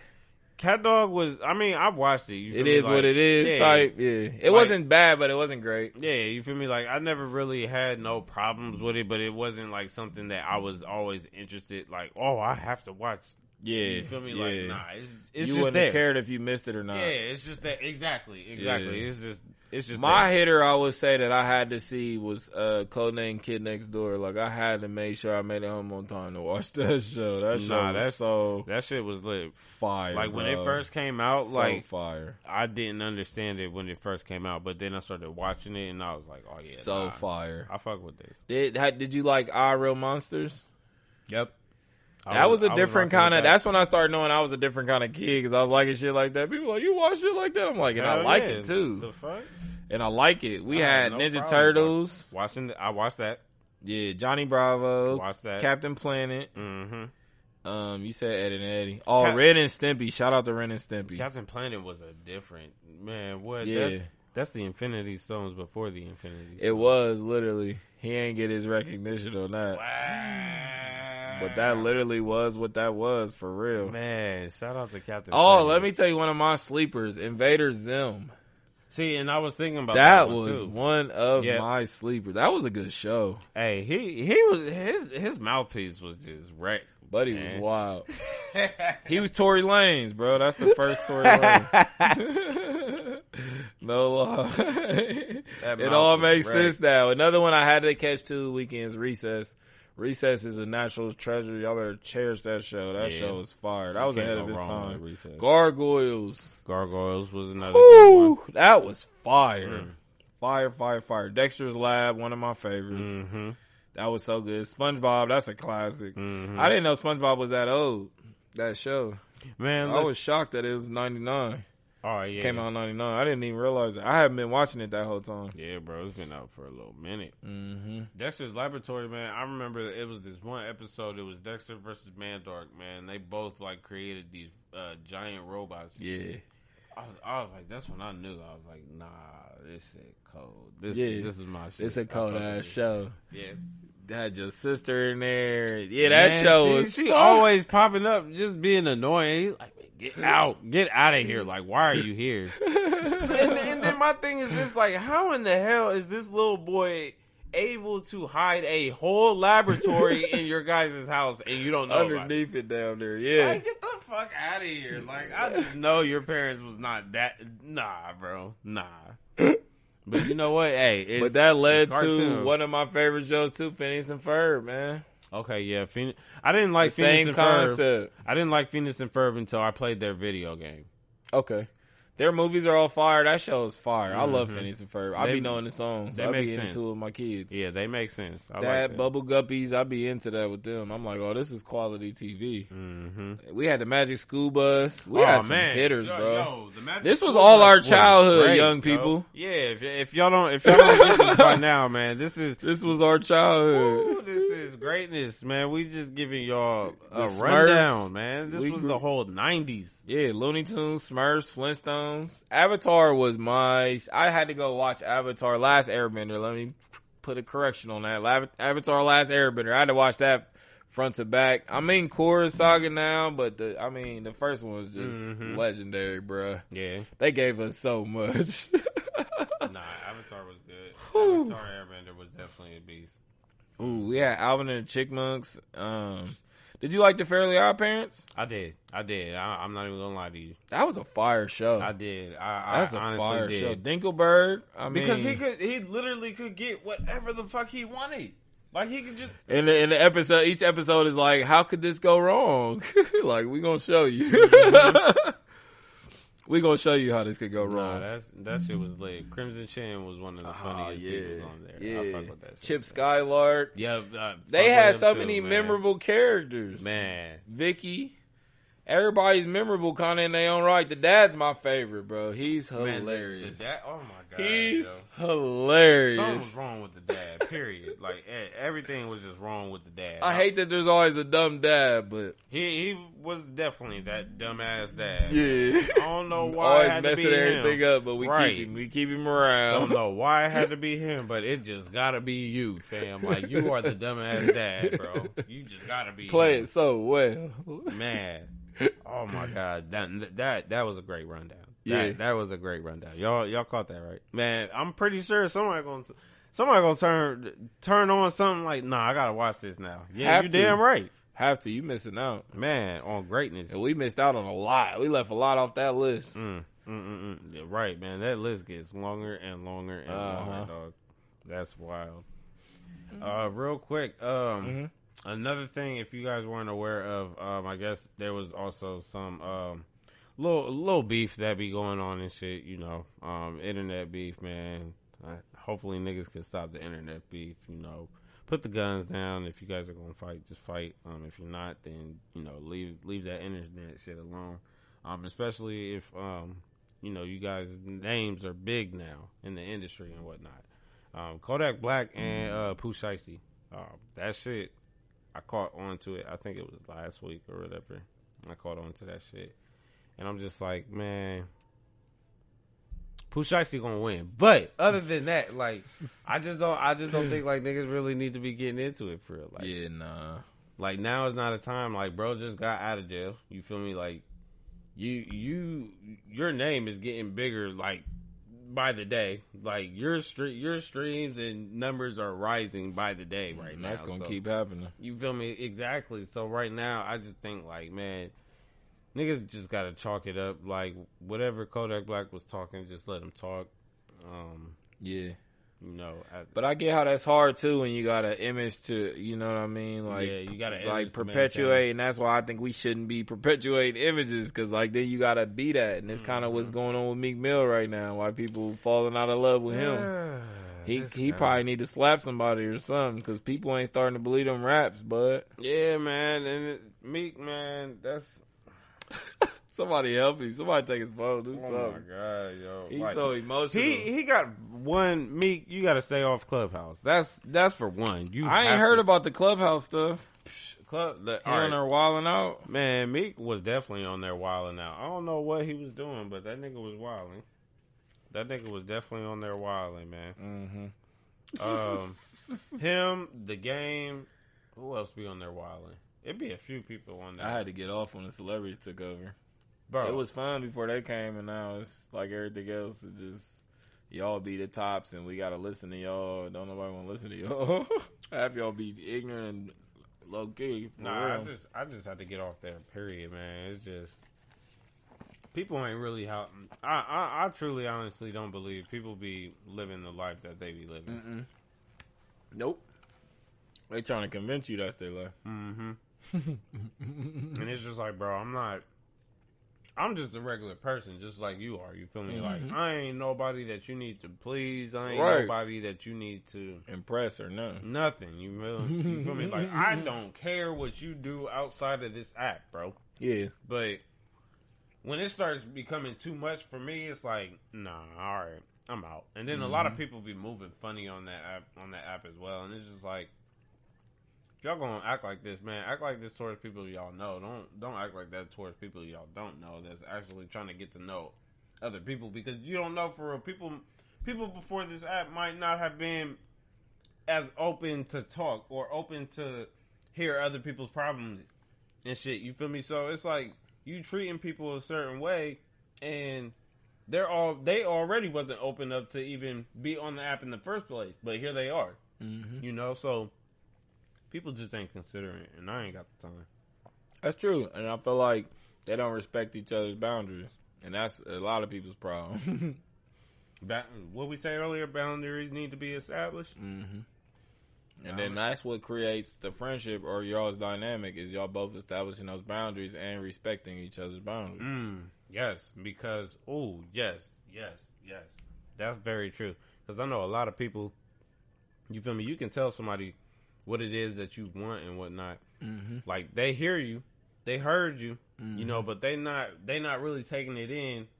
Mm-hmm. They're not taking that information in and wanting to actually apply it and shit. You feel me? So, yeah, I agree. And that just makes you smart. That'll just help you win Jeopardy. But to be intelligent, and you gotta like apply everything you learn to your own life. That's your first test and indicator that this works and it makes sense. Mm-hmm. But you can't say and speak on things if you ain't experienced it, because how would you know? Mm-hmm. Mm-hmm. That's all I ask people too. How do you know? Somebody else told you that? Because there's no way you know, because you ain't did that. Right. You know what I'm saying? So it's that simple now. You just put it back on them, hold them accountable. That's all I do now. Hold people accountable. So now just going back at it, it's looking like people are not even looking like people are trying to hold Pooh Shiesty accountable for, his music and shit. But I feel like this nigga might hold himself accountable for his music. Exactly. Because it's like, because he lived that. Yeah. He does. Like, this ain't no music shit to him. That nigga really dropped pictures too. Like he dropped photos of him doing the shit that he was doing in his rap. Like, oh yeah, I mean, when you get to that big and you come out of a place like Atlanta, there can't be no cap in your rap because people know you there. right. So too, if you're able to do that, you know what I mean, and stay there, stay in neighborhood, that's because people have seen you do some shit. So I believe him. That's the problem though. It's like kind of even Gucci and them are doing something different. They doing, you know what I mean? I don't even have a problem with you perpetuating that music, or if that's your sound, that's what you want to talk about, that's what you live through. But y'all actively acting on that stuff don't make no sense. You know what I mean? I think for him, it's gonna take time, just like it did. For, for sure, you know, for sure, Gucci and shit. For sure. He young too. That's why he gonna make mistakes. Yeah, he gonna make mistakes. We all make mistakes. You know what I mean? And about that, but it is also about evolution and not it taking you 30 years to do something it took me 30 years to do. It should take you less time. It's evolution. So that means, you know, if things is still staying one way, we not evolving either as people. I hope Gucci is putting that piece in his ear. Which I feel like he is. Gucci look like he look because I feel like his mind changed, his mental. And once your mind changes, your mental changes about things, like your relationships with people around you change. Mm-hmm.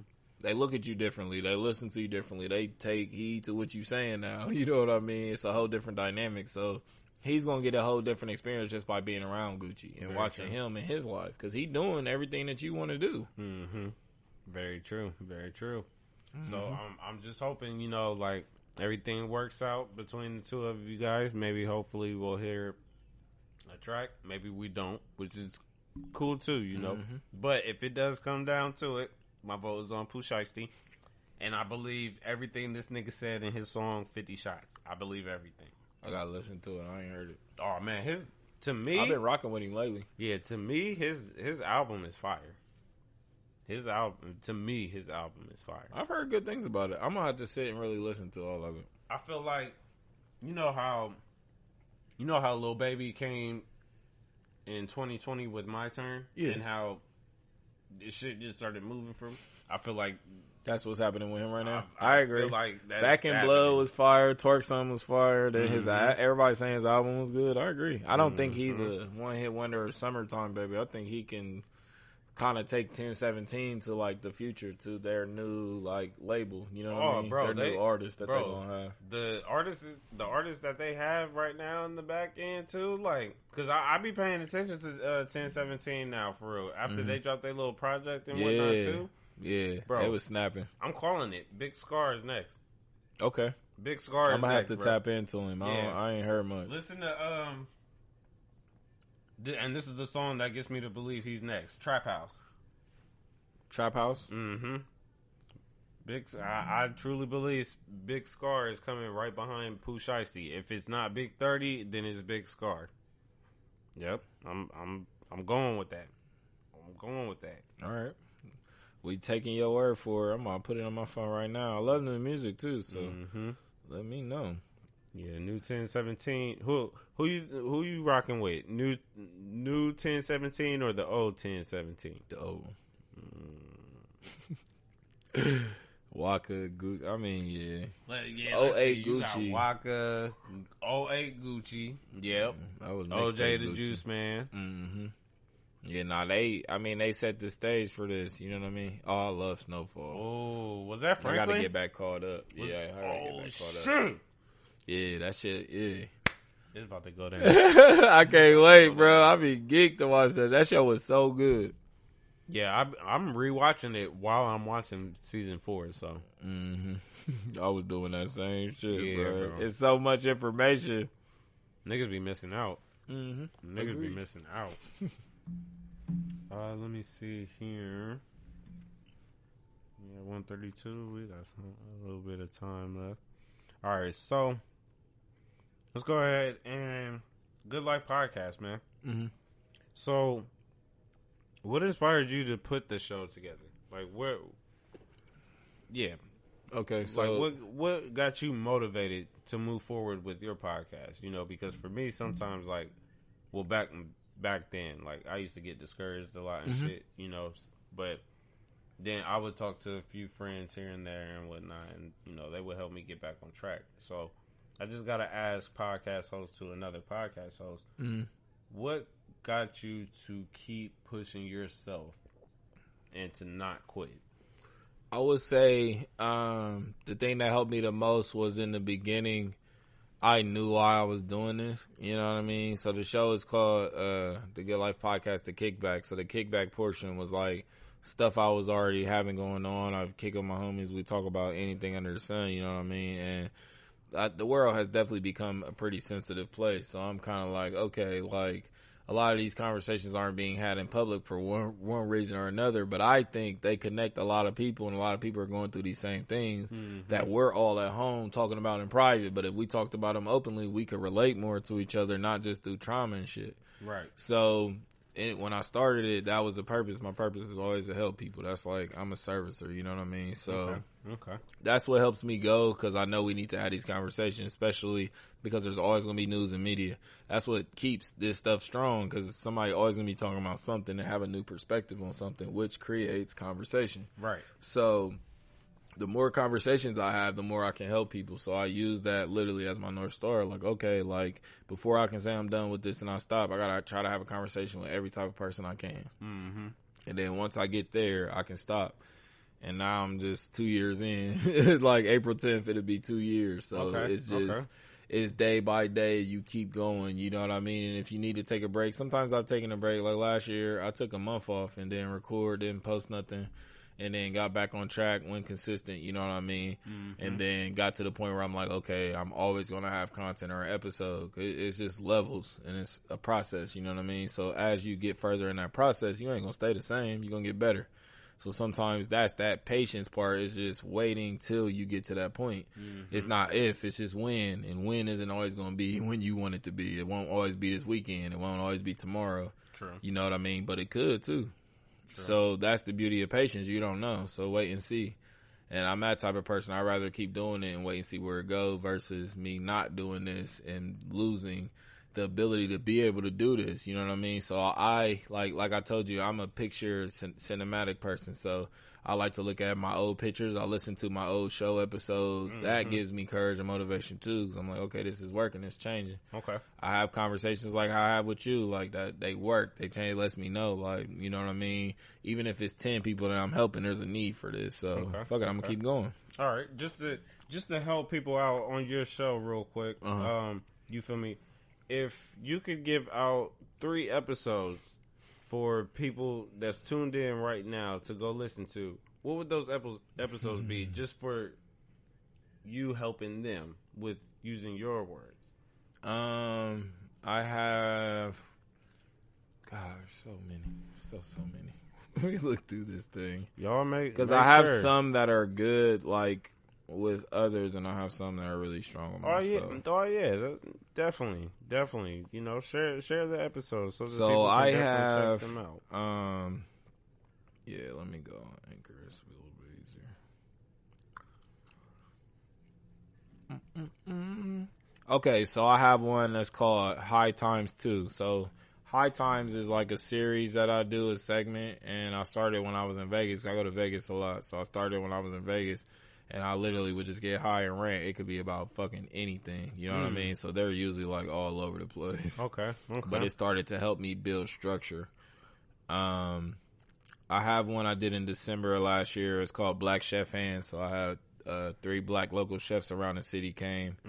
My dude K-Off, he does Kai Seafood Boils, Chef Hero, and my homegirl Tierra.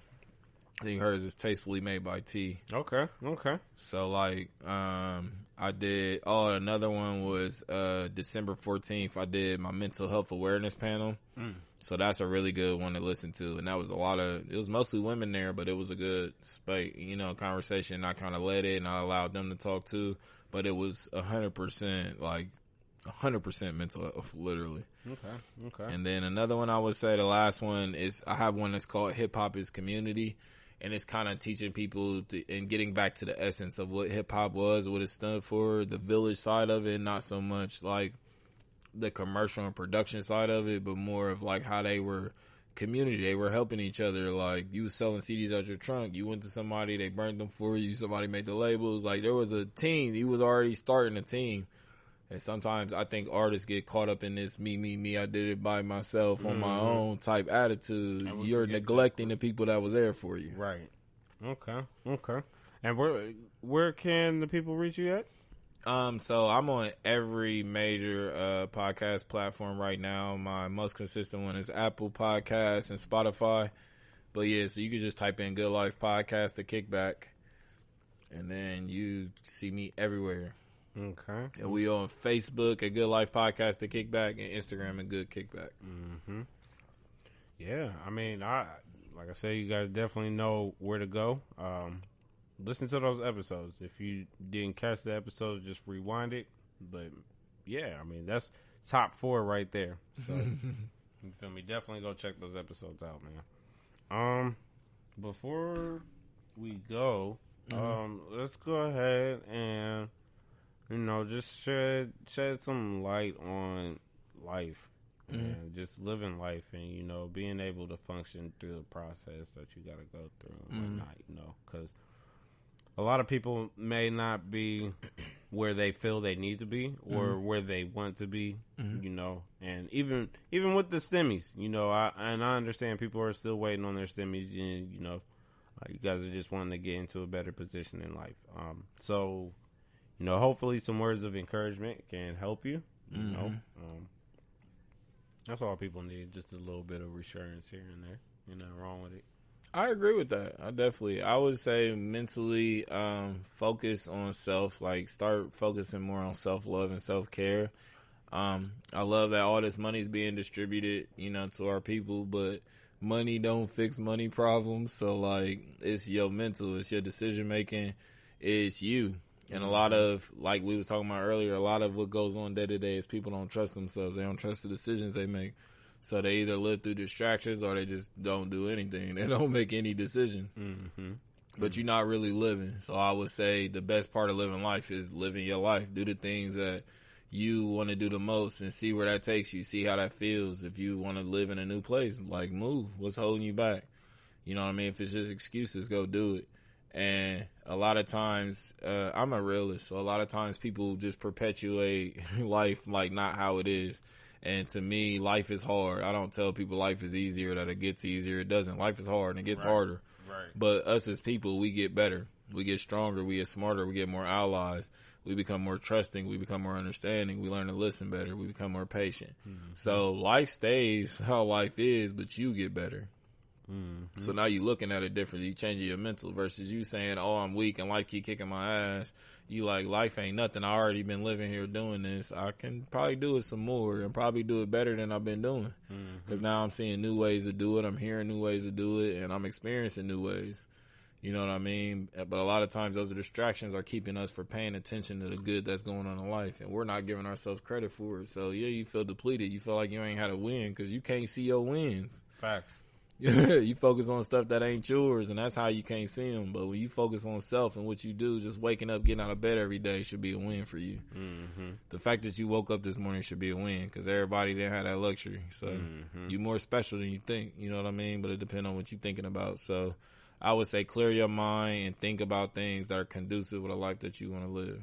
Yeah, man.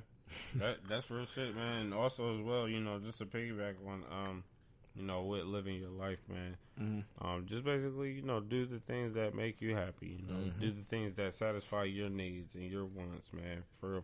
Because one thing that I am starting to understand, you can't put a dependence on anyone else to bring that light into you or to breathe that light into you. You feel me? Because it's not the person's responsibilities or their duties, and that may be a hard pill to swallow, but sometimes it is just something that you got to accept. You can't depend on other people to build your happiness or create your happiness. You got to be able to start it within yourself. Facts. That shit difficult though. It is, but it's worth it. I'll say that. Yep. That's very true. Very true. All right. Well, life is good, man. I mean, at the end of the day, for real. I mean, as long as you're all right, your kids are all right. And if you do have a family, your family's all right. If you don't have a family, whatever. If life is good for you, then that's really all that matters, man. For real. Because at the end of the day, life is good with Good Life Podcast. So, you know, the conversations that me and Tim be having, man, they're dope. Yeah, dope, real ground, dope. like heavy conversations. Mm-hmm. The best kind. Yeah, man, you gotta get used to this shit too, man. Yeah, it's an uphill battle. I think like consistency, experience. That's what keeps me going. Just knowing I can get up and do it tomorrow. And sometimes I'll just record a rant and delete it. Like, you know what I mean? And that's me recording for the day and working. It ain't even always what you put out into the world. It's a lot of times it's behind the scenes stuff the world will never see. That's what makes your episode so solid. You know, the preparation of it.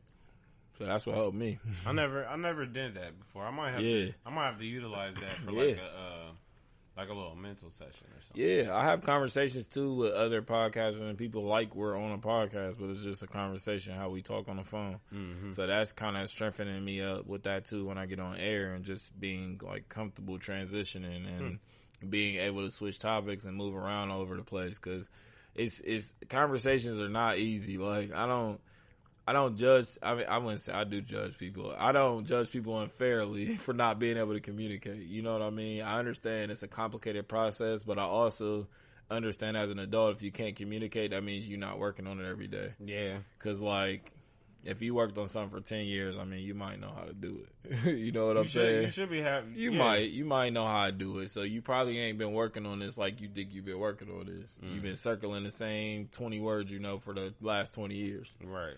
Learn some new words, use them differently, apply it to yourself, hold yourself accountable for those words that do apply to you, and live your life. Like, it's that simple for real. That's the problem, though. People don't be applying. Mm-hmm. You know, I think hard.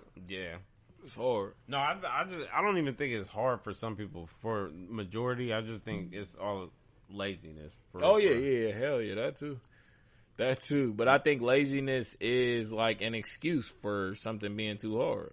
So it's kind of like, you know what I mean? Same thing. I feel like it's all the same problem. But like I was saying earlier, I think a lot of us be saying the same shit just in a different language. But we really saying the same shit. And if we can identify it as the same thing, we can fix it. You know what I mean? But this person speaking Chinese, this person speaking French, this person speaking English. We all saying the same thing, but obviously it sound different. Mm-hmm. So now you caught up on the sound of it and not what we actually saying, which is the same thing. So we can't even move forward with this thought because y'all so worried about how it sound. Worried about the delivery. I don't worry about neither one of those things. I worry about what it is or what it ain't. That's all I need to know. I just wish people would live life more like that. That's all I need to know. Then it's like you would understand more. Man, you wouldn't waste your time. But that's why I call these things distractions. People are using them to waste their time. Because if you have time, if you meditate and you slow time down, what are you doing? You thinking. And they don't want to think. They don't want to think about their problems. They don't want to think about having to go to work and face this motherfucker. They don't want to think about the bully that's waiting for them around the corner. They don't want to think about asking you to the dance. They don't want to think. So they distract themselves. Liquor, toxic behavior, certain relationships that you know ain't good for you. You know what I mean? Working a job that you hate, but you still there. You won't leave that place, but you hate them like you about to kill somebody in here. I don't think people know where the term going postal came from, but yeah, they was wilding out at the post office at one point. I remember that. Yeah. They were overworked, and they was wilding out. I remember that shit. Yo, and then the post office started letting them go after 20, 30 years, and they was coming back shooting a building up, shooting a club up. Just wilding, bro. So it's like you shouldn't do that to yourself because we start to compromise ourselves when we put ourselves in positions we know make no sense for us. And then now you avoiding yourself answering those questions when you're like, yo, what's up? And you're like, no, I'm going to go drink. Are we going out? Nah. Sit on that couch in silence, answer all those questions, get to your next day, and then you can enjoy drinking and going out. But stop putting off priority, which is you, to go do some shit that you know don't serve you. You lying to yourself, and you can't lie to yourself. Man, that's important. That's important, though. That's important. Yeah. You motherfuckers always lying to yourself, and you need to stop doing that shit. You creating that, what I don't think should be a thing, but I do realize it is society, but the whole angel and devil on your shoulder thing, like, that shouldn't even be like that. I think that's a person who's compromised, and they've created two parts of themselves, a part of yourself that don't put up with shit, and a part of yourself that gets walked all over. and they're not level. You feel me? I'm a singular, secular one person. I don't allow disrespect. It don't matter. There's not times that I allow it. There's not times when I'm cool with shit I'm not cool with. Every time, right on time, I'm going to show you I'm not cool with whatever's happening. So I don't compromise myself. I never put myself in a situation where I morally have to do something that I don't want to do. And I see people do that all the time. All the time. You know what I mean? Like, it got huge in the business world, like trading sexual favors for business. And the people that was doing it was degrading. Like, they didn't even want to do it. So why? Say no. Nah, because my job, say no. I tell every job I ever worked when I walked in, if anything that ever happened in my life that's priority, I'll walk out. Don't expect me to come back. You silly if you think I'm coming back the next day. Facts. Especially if it's some of my kids. I don't care what y'all talking about, how much you pay. I don't care about benefits, none of that. There's other jobs. You ain't the only job out there that pay people good money. Very true. And that's that fear, you know what I mean? People afraid of many different things, but the man with no fears is free to do all. That's like one of my favorite quotes. So I don't fear shit. Like, something make me feel uncomfortable, I'm afraid. I mean, I need to do it. Now I'm excited. Because at least I get to see about this thing, you know what I mean? You might try some new food. Shit, either you gonna like it or not. Like, what's the hesitation? What's the ill? Like, just eat it. Just try the shit. Because then you can move on with your life if you don't like it. Yeah. Yep. But why sit here and ponder something you can see about and you can just go answer yourself right now? Why would you do that other than you might not like the answer that this is going to give you? And sometimes you need that answer that you always need that answer. You always going to need that answer. It creates that security. You don't expect. You know what I mean? It creates security. I have friends, male friends, who are gay, like who are homosexuals. It's never bothered me. I'm 100% secure with myself as a person, not even as a man, as a person. So that's just an example. But that example, I can be cool with them because, like, a motherfucker could walk in the room and, like, everybody in here gay, I wouldn't move or budge because, like, I know you ain't talking to me because I know myself. I'm secure. I know I love women. That's one of the greatest things in this world is a black woman. So I'm secure with myself. Let's go ahead and say that there. Facts. But let's call it, let's dig deep. Let's really be honest with ourselves. I'm secure in myself because I've asked myself those questions. In one way or another, in one space or another, I've been drinking with myself, like, would I ever? And I'll quickly answer that question, no. So I know the answer. Right. But to somebody who's unsure of that answer, they might not be asking themselves that question. So when you ask them that question, they take it personally. They take offense to it because why would you take offense to me calling you something that ain't your name, that ain't you, unless you don't know if this is you or not. You get what I'm saying? Which is okay too, but again, you showing your hand. You showing me you indecisive by not being direct, by not just answering the question. Facts. Oh man, oh my God. See, and that's another thing that I get tired of. I hate when I'm asking you a direct question and it's like you're just being going around it. Yeah. Like, now I can tell the answer. You giving me the answer. Yeah, you feel me? Like you done already gave me the answer by not answering the question. Like, but it's whatever. Some people don't understand that shit. I don't understand why, but at the same time, it's not even my business. Like I just. That's the beauty of life, bro. It has nothing to do with us. Yeah, nothing to do with us at all. So, I appreciate your time, man. Appreciate you coming. This was Thanks a good for inviting episode. me, man. It was, bro. We talked about a lot. Yeah, we can definitely get another one going too. Okay. We can definitely get another one going for sure. We will. I'm gonna do some more studio stuff too and have you. I got a couple people. I think we'd do a Beastie episode, especially just. Because I'm working on a movie review podcast with my homies, so it'll be like that type shit, like just straight movies, anime type. Okay. And I'll even start sending niggas lists of movies to just catch up and watch, because I want to... I'll definitely... Yeah, so that we can just discuss them and talk about them. Okay. Yeah, I'm That'd down be with lit. that. I'm down with that, yeah. We need to get more into that culture, because I love nerds, you know what I mean? I am a nerd, but then, like, I'm not a full nerd, I would say, and a lot of the movie review podcasts are them, like... So they know they shit and it makes sense, but they're not relatable. They can't talk about it in a way like a person who ain't in the comics would understand it. They can only speak that language. It's like they only speak Klingon. You get what I'm saying? But they couldn't explain somebody who's not interested in this. They couldn't make it interested to them. So what our podcast is going to do is be more relatable. Like how we was just talking about Marvel and all that. It's going to be fun and like to where even if somebody don't know this shit, they can keep up and they're like, oh, I want to watch that. These niggas is... Okay. Yeah, you gotta. It ain't just facts and shit. It's opinions. It's Right. sometimes you gotta reach and say some shit. Like it's having fun with it. So I'm down I with think that. you would go perfect into that segment. I'm down with that, man. Just Cool, reach out cool. to me. For Just sure. Reach out to me. So this was episode 52. Life is good. Again, I'm here with Good Life Podcast, the Kickback. You want to go ahead and give the people your name? Yeah. Thanks for having me again. But it's your boy GoodLife_Russ. I go by it on all social media handles, mostly Snapchat and Instagram. Thanks for rocking with me on all social media. I'm on all podcast platforms under Good Life Podcast, the Kickback. All right. Well, again, you guys, I am Braden King, but you also know me as I Am From Jupiter. The original me will come back next year, so don't ask and stop calling me my name, all right? I appreciate you guys. Thank you for tuning in. You guys enjoy the rest of your day.